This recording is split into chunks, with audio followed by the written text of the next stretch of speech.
Hey, man, what's going on? So, you know, like I did in the last video, question that people have is, how do I know I can trust you, kind of thing. Another, well, I mean, the last, I'm going to do the video right now on you're going to get objection. How do I know you can trust you? Okay, and I just did one on, someone says the seller might say, I think your deal is too good to be true, kind of thing. So, right.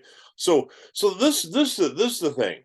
You're going to get this question a lot. How do I know I can trust you? Right. And fair enough.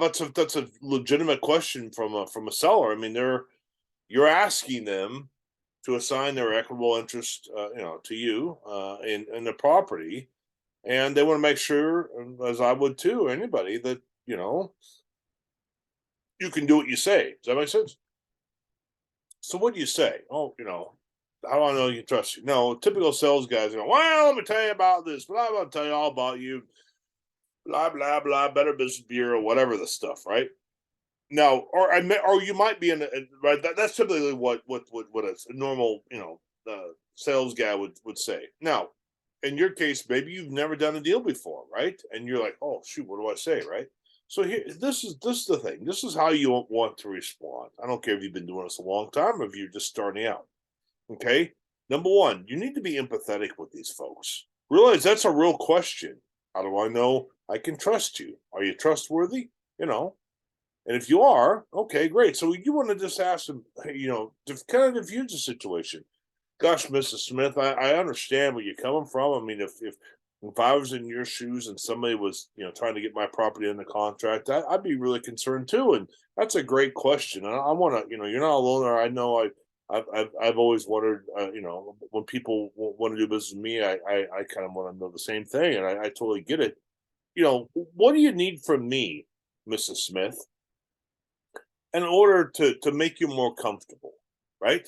Now, what we just did is you're putting it on them. What do they? I mean, do you want to talk to my my some references? You want talk to my pastor? I mean, I don't know. Talk the business partners. See my wife, kids. Whatever. You know. So and then let them tell you, right? And what that does is it shows that you really care, because the truth is you do care, or at least you should care. If you don't care, you're in the wrong business. But assuming for this, sake of argument, you do care. So, that's what you want to do, and put it in them, and let them tell you. So if I could give you this reference, I could give you some people that Mrs. Smith, that make you feel more comfortable. Could we do some business today? Okay, does that make sense? Very simple, but you acknowledge their concern, because it's a legitimate concern, and then you ask them, "Hey, what do you need from me?" kind of thing, right? And then obviously give it to them. Don't promise something that you can't do. Obviously, you be honest with them, right? Just people like you and me, right? And if you can figure this out, I mean, if you figure out what they want to make them more comfortable, chances are you can have a really good deal. Okay, so hope this helps. If you have any questions, you want to maybe do some role play or whatever, or look at a deal, do a free strategy session, just click below and set a time. And if not, we'll see you in the next video. And Godspeed.